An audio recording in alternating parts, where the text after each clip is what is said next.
புகழ், இயேசுவுக்கே நன்றி, மரியே வாழ்க.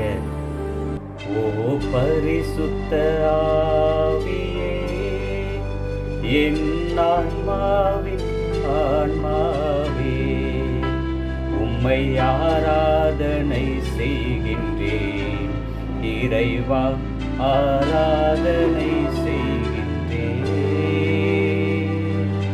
அன்புமிகு இறை மக்களே, இந்த நாளானது தாய் திரு அவையினுடைய ஒரு மிகப்பெரிய கொண்டாட்டமாக அமைகிறது. ஆம், தூய ஆவி ஞாயிறு, தூய ஆவி பெருவிழா.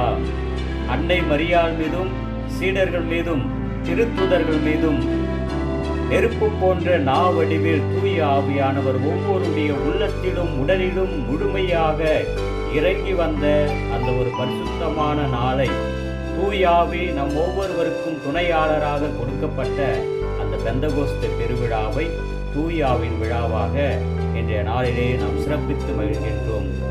தூய ஆவியால் மட்டுமே தீய ஆவியை விரட்ட முடியும்.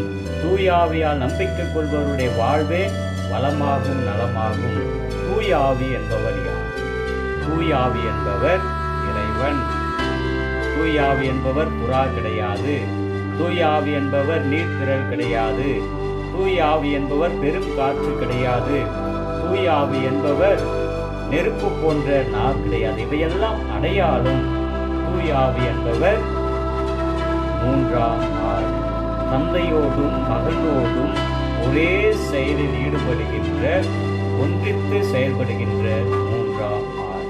அப்படி என்றால் இந்த தூய ஆவி என்பவர், தூய ஆவியை நாம் பெற்றுக்கொள்ளும் பொழுது இறைவனையே நாம் பெற்றுக்கொள்கிறோம். மூன்றாம் ஆளாகிய இறைவனையே நாம் பெற்றுக்கொள்கின்றோம். இந்த தூய ஆவியினுடைய அபிஷேகம் ஒவ்வொரு திருவருட்சாதனையிலும் சிறப்பாக பயன்படுத்தப்படுகிறது. குறிப்பாக ஒரு சாதாரண குருவானவருடைய கரமானது திருக்கரமாக அருட்பொழிவு செய்யப்படுவது தூய ஆவியால் தான். எனவேதான் பழைய ஏற்பாட்டிலே நாம் பார்க்கின்றோம், சாமுவேல் தாவீதை திருப்பொழிவு செய்கின்றார், தூய ஆவியால் திருப்பொழிவு செய்கின்றார். எசேயா இறைவாக்கினர், என் ஆண்டவரின் ஆவி என்மேல் உள்ளது, ஏனெனில் அவர் என்னை அருட்பொழிவு செய்கிறார். ஆண்டவரை அருட்பொழிவு செய்கின்ற, தூய ஆவியால் அருட்பொழிவு செய்கின்ற ஒரு இறைவாக்கினராக இருக்கின்றார்.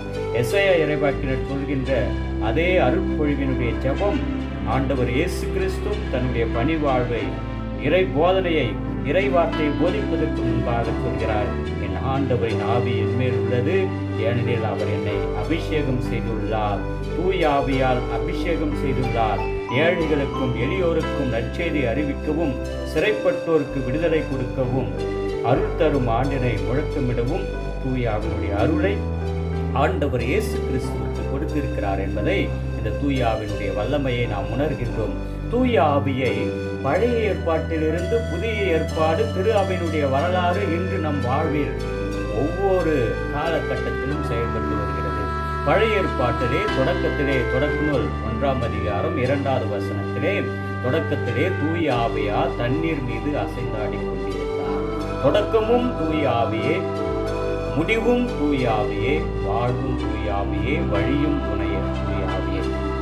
எனவே அந்த தொடக்கத்திலே தண்ணீரில் அசைந்தாடி கொண்டிருந்த தூய ஆவியானவர் அதனைத் தொடர்ந்து குறிப்பாக இறைவாக்கினர்கள் வழியாக, சாமுவேல் வழியாக, தாவீதை அருட்பொழிவு செய்வதன் வழியாக, பழைய ஏற்பாட்டிலே எசேயா இறைவாக்கினர் வழியாக உலர்ந்த எலும்பு உயிர் பெறுவது, தந்தையாம் கடவுளே நம் ஒவ்வொருவரையும் படைப்பது தன்னுடைய உயிர் மூச்சு தூய ஆவியை பொழிந்து நம்மை படைக்கின்றார்.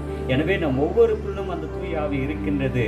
புதிய ஏற்பாட்டிலே ஆண்டவர் இயேசு கிறிஸ்து கர்ப்பமாய் உற்பவித்தது, கர்ப்பமாய் உருவாகுவது தூய ஆவியால்.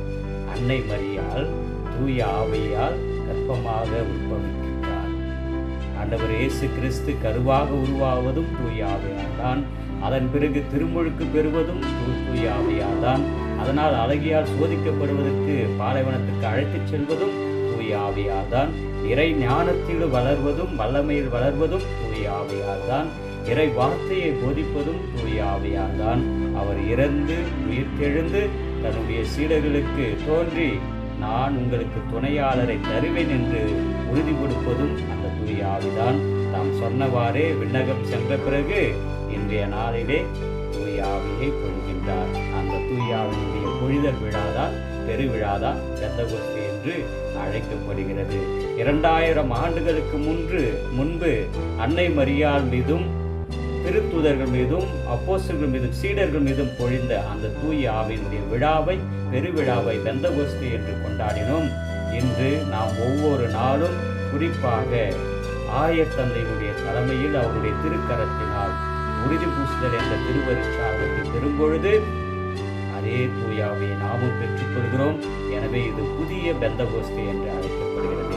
இந்த புதிய பெந்தகோஸ்தின் வழியாக நம் ஒவ்வொரு மீதும் தூய ஆவியானவர் இறங்குகின்றார், நமக்கு துணையாளராக வழி நடத்துகிறார். அதைத்தான் இன்றைய முதல் வாசகம் திருத்தூதர் பணி 2:1-15 அன்னை மரியாள் மீதும் திருத்தூதர் தூய ஆவி இறங்கி வந்ததை குறித்து காட்டுகிறது.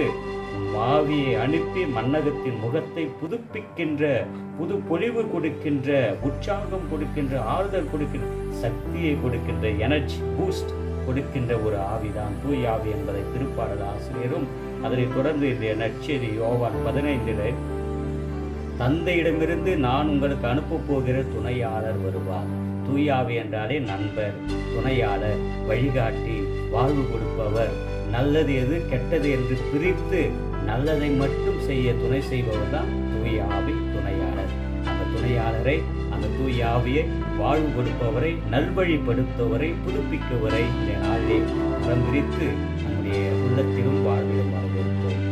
ஆவியின் அன்பின் ஆண்டவரே, இதோ அந்த நாளிலே எங்கள் ஒவ்வொருடைய உள்ளத்திலும் குடும்பத்திலும் தாய் திருஆவிலும் தூய ஆவியை பொழிந்தருளும்.